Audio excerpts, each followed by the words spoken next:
Ang mabuting balita ng Panginoon ayon kay San Lucas. Maging handa kayong lagi at panatilihing maliwanag ang inyong mga ilawan.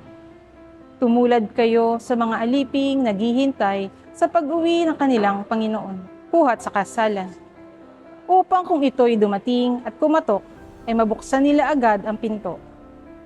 Pinagpala ang mga aliping aabutang nagbabantay pagdating ng kanilang Panginoon. Tandaan ninyo, magbibihis siya at pauupuin sila.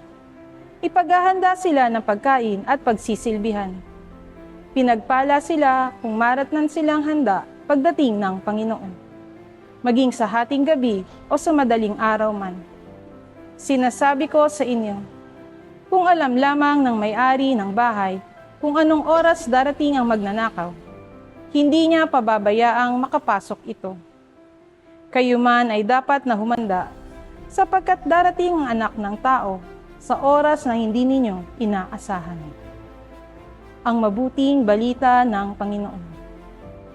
Sa Ebanghelyo, ipinapahiwatig sa atin na dapat tayo ay laging maging handa sa ating buhay. Dahil hindi natin alam kung kailan ng oras tayo tatawagin ng Panginoon. Ano nga ba ang dapat nating paghandaan?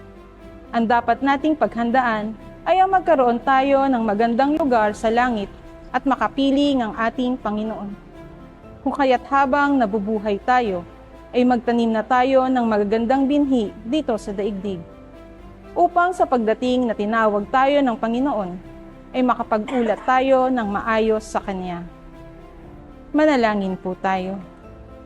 Panginoon, maraming salamat sa biyaya ng buhay na iyong ipinagkakaloob sa akin at sa aking pamilya. Patawarin mo po ako kung minsan ay nakakalimot akong gumawa ng mabuti sa aking kapwa. Tulungan po ninyo ako na mapaghandaan ko ang oras ng iyong pagdating sa pamamagitan ng aking kapwa.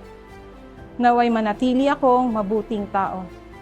Tinataas ko ito sa matamis mong pangalan. Amen.